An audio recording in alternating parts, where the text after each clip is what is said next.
Okay, it's Thursday the 10th of November. We're on the Australian dollar, US dollar, so let's have a look at this market for the trading day ahead. The first thing we need to go over is yesterday we had the US presidential election results. Donald Trump was confirmed as the next US president. The Australian dollar came all the way down to 7.580 in pre-market trading.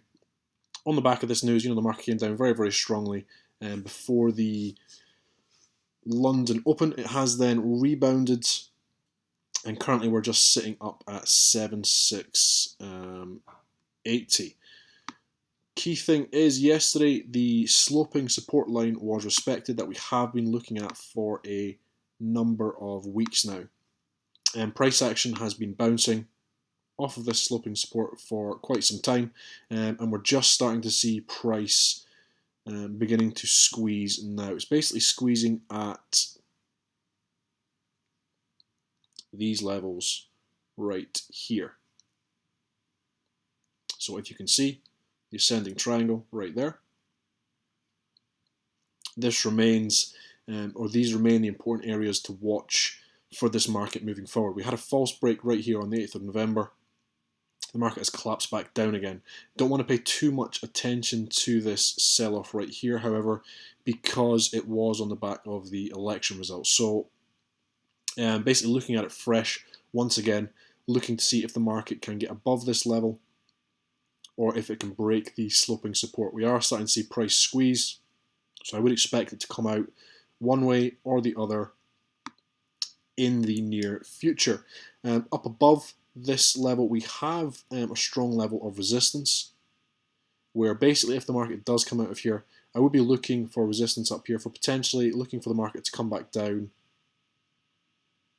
where we would then see the bounce, the bullish bounce for continuation. We also have sloping support and resistance within this price squeeze right here, which I'm also watching. Let's go on to the 5-minute for this. Yeah, so right here. So basically, the only reason I'd look at this zone today is if the market could break up and return to it as support, just to confirm that it is holding as support early morning for a continuation trade. Down below, we have key support levels that I will also be watching. And then up above, we have that key resistance area, which is just above basically the break of the price squeeze.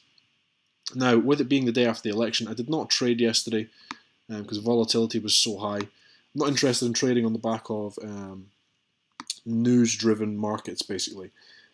So today I'm going to watch, as we get closer to 8 AM, see how the market acts. That will determine whether or not I trade today. I'll be watching the Australian dollar, US dollar, and the FTSE as always. But those are the key things I'm looking at going forward. Sloping support, the resistance up above. For today's trading, I'll be watching around about this area for potential buy positions if we see that price action explains, as I explained. And then really it's up toward the resistance area up here and the support levels down below also. Okay, so we'll come back around about 4:30. We'll have a look at this market. I'll take you over what it did. Zone traders, I'll take you through potential setups. And we will look at what price action is suggesting for the market moving forward. Okay, we're just about at 22.5, so let's have a look at the Australian dollar, US dollar from today. First thing to go over is from its high, the highest price traded today, this market has came off round about 170 points, which is a very, very large move for the Australian dollar, US dollar. It's basically volatility continuing after the US election results yesterday. Yesterday, on the back of that result, the market collapsed, and then we went over how it has closed back above this sloping support line. This morning, we opened on the secondary sloping support and resistance line. The market subsequently rallied. It rallied into the key resistance area, which makes up the top of the ascending triangle. This is the area we've been going over. We went over this morning, and I've been going over for a number of weeks in the Sunday analysis videos. It's exactly where the market stopped, rejected, and it has absolutely collapsed back down again. Now, moving forward, if this market begins to accept underneath this sloping support line on the daily time frame, it is a very negative sign for the Australian dollar, US dollar. This sloping support line, you can see it being respected back in January of this year, May, September, and then we begin the price squeeze. So, you know, a close below here now, sorry, not a close below here, acceptance below here is a very negative sign. Okay, so the price action for today. Let's just increase this in size. This morning, what I said I was looking for was this market on this zone to make a little bullish run up, then pull back. That's exactly what we did here. A pullback here. Buy position 745, 750, both signals. You can see down here in the indicator 745 and 750, the green bars, just confirming that these are bullish candle setups. For me, the target was up towards the 7700 level. The market actually got up there very, very quickly. It was a very simple trade, very little pullback on it. And I was finished by 8:05 in the morning. The market actually continued its rally up. It pulled back. It rallied once again, and this is when it came up into that key resistance area.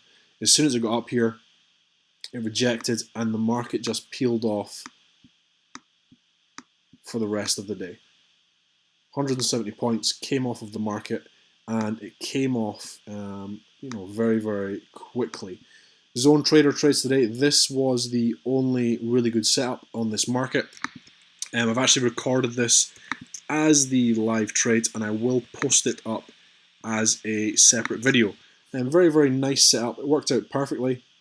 Subscribers this morning, that's exactly what we were going over, exactly what I was looking for.